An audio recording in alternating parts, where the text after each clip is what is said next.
3 वर्षों से आप हमारे साथ उठ बैठ रहे हो, चल फिर रहे हो और देख रहे हो किस प्रकार सत्ता के जो दो मुख्य पक्ष होते हैं, जुडिशरी और एग्जीक्यूटिव, वो दोनों हमारे जीनोसाइड पे एक पर्दा डालने का प्रयास कर रहे हैं और बार बार हमारे द्वारा की गई पिटीशंस सुप्रीम कोर्ट में भी और अन्य जुडिशियल जो फोरम है उनमें भी उनको रिजेक्ट करते आ रहे हैं। इस बार एक नया बहाना ढूंढा इन्होंने और कहा कि आप एग्जीक्यूटिव के पास चले जाइए।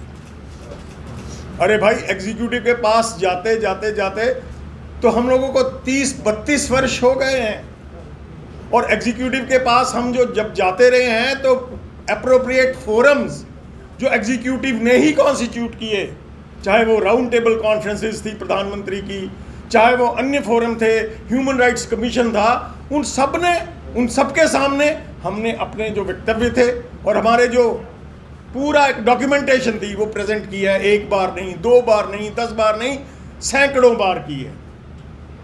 उसके बावजूद सुप्रीम कोर्ट कितने मामलों में तो सू मोटो नोटिस ले लेता है, जुडिशियल रिव्यू के लिए बोलता है, एग्जीक्यूटिव को फटकारता है, लेकिन देखिए विडंबना, आंखें ही नहीं मूंदी, अपना दिल भी बंद कर लिया है। ऐसा सुप्रीम कोर्ट।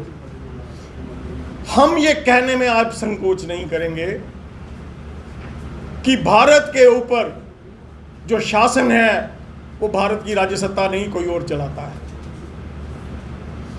ये बात एक वाइट पेपर के रूप में हम जल्दी पेश करेंगे आपके सामने। उसके लिए एप्रोप्रिएट टाइम पे हम आएंगे आपके सामने और हमारा काम, हमारे जो एक्सपर्ट्स हैं, जुडिशियल एक्सपर्ट्स, जो पुराने जज हैं, वकील हैं, वो सब इस पे काम कर रहे हैं।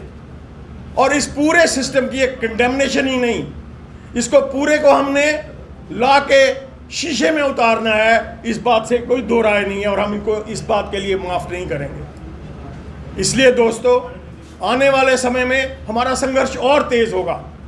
आज हम समझते हैं कि इनके पास तो कोई अल्टरनेटिव प्लान है ही नहीं।